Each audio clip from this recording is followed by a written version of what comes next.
Here we have the Saskatchewan Roughriders settling into their defense here, and it is intercepted.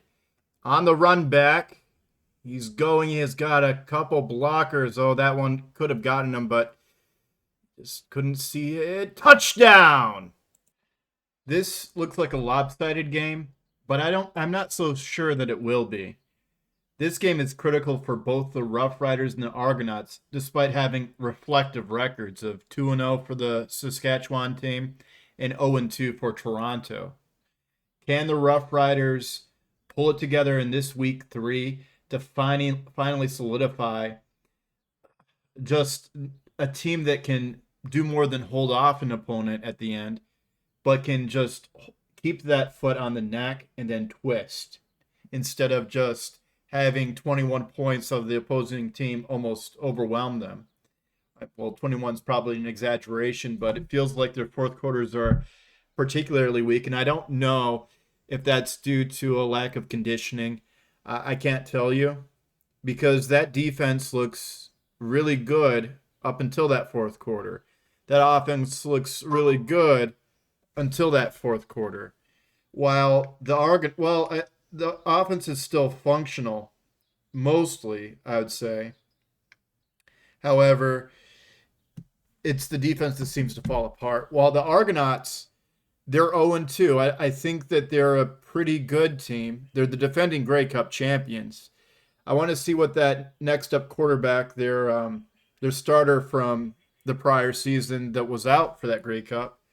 I wonder what he can do because I'm not so sure if Arbuckle is their guy. I'm not so sure if they take a third loss in a row, where will that lead the Argonauts? Now, I know that it's a long season, that there's still time to catch up, but being down 3 losses to start out with is not a great thing for Toronto. In any case, let's get into more solid details now as we move on to the next clip. Let's see Arbuckle throw the ball, and he throws it pretty well in this clip. Really nice. Uh, could that defensive back up front could have caught up and go on the ball? I don't think so. I think he put it perfectly. As we look at this standings, you see where the Argonauts are. They're at the bottom, and thankfully, they're not out of the race for second place, and they're not out of the race for first place. It's a long season, but it sort of helps to be in the East right now for Toronto. Well, the Rough Riders, they have heavy competition from the Stampeders and Blue Bombers, and I'm going to say even the Lions. The Lions are also looking good. However, the Rough Riders are very weak 2-0. The Argonauts are a very good team that are 0-2. It's just, I wonder if the Argonauts can pull it together, or they're going to watch their season slip away.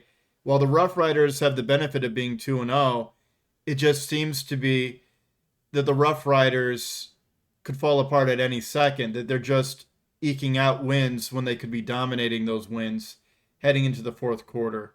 But you're looking at this here, the points for and points against, and then it's sort of realized that the Argonauts have been really pummeled in these past 2 games.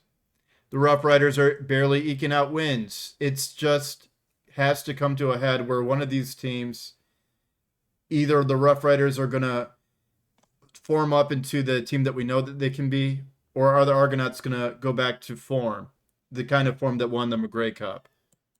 This is what you're going to see in this game, and there isn't very much that the Argonauts can do about it. Just a huge sack right there, just knocks them down so quick.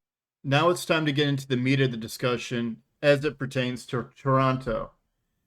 309 yards looks great, but you see those 2 interceptions, and I at least see that he's above 7 yards a pass. That's pretty good, except I don't think Arbuckle is the right kind of thrower for this team to succeed this season. And sure, he's 73% on his accuracy on his throws, if you put 31 divided by 42. It's just, I don't see him being able to carry the offense while his running back is putting in 62 yards, he's only carrying the ball 9 times. 9 times is not really enough to give a valid balance. It just shows that he's a home run hitter as sort of an inconvenient, okay, we're defending the pass so strongly because we know Arbuckle is going to be the main feature, but we're not seeing a running play coming, and they get hit by a running play. Well, I do like the spread of targets here. There's 4 people here in arguably 5 that he's focusing on. He's able to distribute a little bit better as a point guard against the Stampeders in this last match. He's been focusing on Williams and Coxie and Ungerer mostly. Mayan Williams is a nice addition to his hyperfixation. And Mittal here with 6 targets, that shows that, and 6 catches shows that he's going to be a feature now too. Now you look at the defense, and they were able to get 3 sacks and a forced fumble, showing that they can put some pressure on Trevor as well. So let's go on ahead to the next clip. What sticks out to me, and this is the reason why I'm not high on Arbuckle, it involves the lack of red zone appearances. The lack of red zone appearances, just if you see the game, all of these stats kind of go on the wayside, besides the fact that these drives kind of start failing for the Argonauts in their past 2 games. It felt like the Stampeders defense was able to hang in there and wait for the Argonauts to fizzle out, while the Stampeders were able to convert on their offense into points. All of their possessions seemed to have some sort of some progression at some point, whereas the Argonauts were stuck in neutral for the entire game. Now the final score wasn't that, terrible. It was still kind of a blowout, at least in the spiritual sense. It was only 10 points, but it felt like the Argonauts have settled into a losing mentality. It's hard to, it's not an objective statement of mine, but it's something that you might have seen while watching the game. Let's show this nifty play again with Arbuckle, though he's dealing with this pressure and he's able to dump it off. That was fun to watch, wasn't it? It was hard for me to say that because Arbuckle's numbers are good, except when you factor in the interceptions. Those drives would be 1-2 punt, 1-2 punt situations, but those 2 interceptions also killed their offense too. So let's look at Trevor Harris, though, in comparison. He threw 70%, so that's another good indicator. Arbuckle had a better percentage, but 70% is basically what I want to see with this. 295 yards, but with an 8-yard average. 8 yards is a good average. At least there isn't a second interception here. 295 yards, classically 250, 300 is good. So he's doing what he needs to do. In Canadian football, I wonder if it should be 300 is what I should be looking for number-wise. But functionally, 295 is essentially 300 yards. And you see a good balance here with Kadeem and Ouellette carrying the ball 17 times, giving it a real balance. I want to see a number close to 20 for real carries for a real balance in Canadian football. It at least gives a threat of a run. And AJ Ouellette's going to play in this game, so that's good news for them. As you see, 96 yards. Both of them are averaging above 5 yards per carry. Probably the best running teams thus far, at least statistically. I like a good running team, or a team that can focus on the run.